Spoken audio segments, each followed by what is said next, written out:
রমজান মাস পেয়েও যদি আমাদের গুনাহগুলো ক্ষমা করতে না পারি, তাহলে আমাদের মতো হতভাগা, আমাদের মতো নালায়েক কেউ হতে পারে না।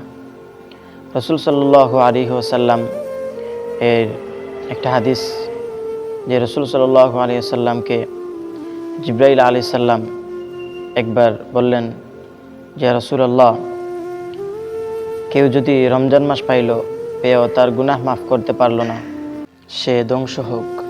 রাসূল সাল্লাল্লাহু আলাইহি ওয়াসাল্লাম তখন উত্তরে বললেন, আমিন।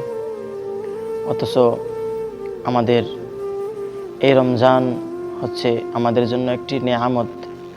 আল্লাহ তাআলা এই রমজানকে এত পরিমাণ গুরুত্ব, এত পরিমাণ মর্যাদা দান করেছেন। সকল মাস থেকে উত্তম একটি মাস।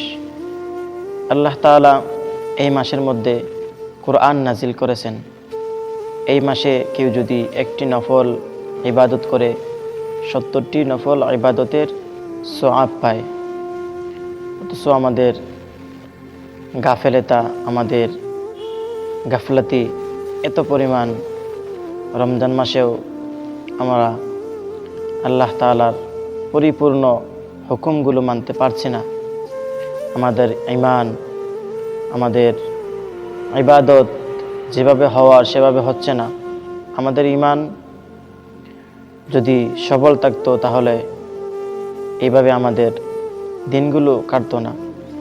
কারণ ঈমান যদি কারো মজবুত থাকে, তখন সে ইবাদত করতে তার কোনো সমস্যা হয় না, বা ইবাদত করতে তার আগ্রহতা বেশি থাকে। এজন্য রমজান মাস আমাদের জন্য গনিমত, গুনাহ মাপের মাস।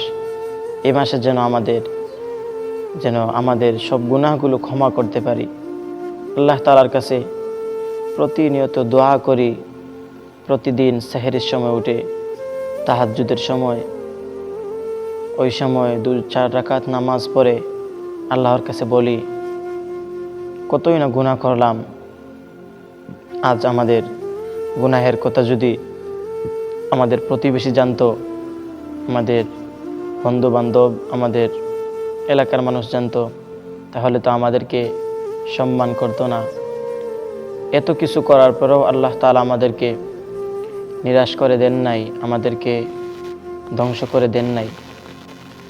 এটা আমাদের জন্য আল্লাহ তাআলার পক্ষ থেকে স্পেশাল নেয়ামত। এই নিয়ামতের কদর করা প্রয়োজন আমাদের। কারণ যদি আমরা এই নিয়ামতের কদর না করি, কোনো এক সময় আল্লাহ তাআলা আমাদেরকে ধ্বংস করে দিবেন। আর এই দুনিয়া তো ভাই এমনি ক্ষণস্থায়ী, কেউ থাকতে পারবে না, কেউ থাকতে পারেও নাই, কেউ থাকতে পারবেও না।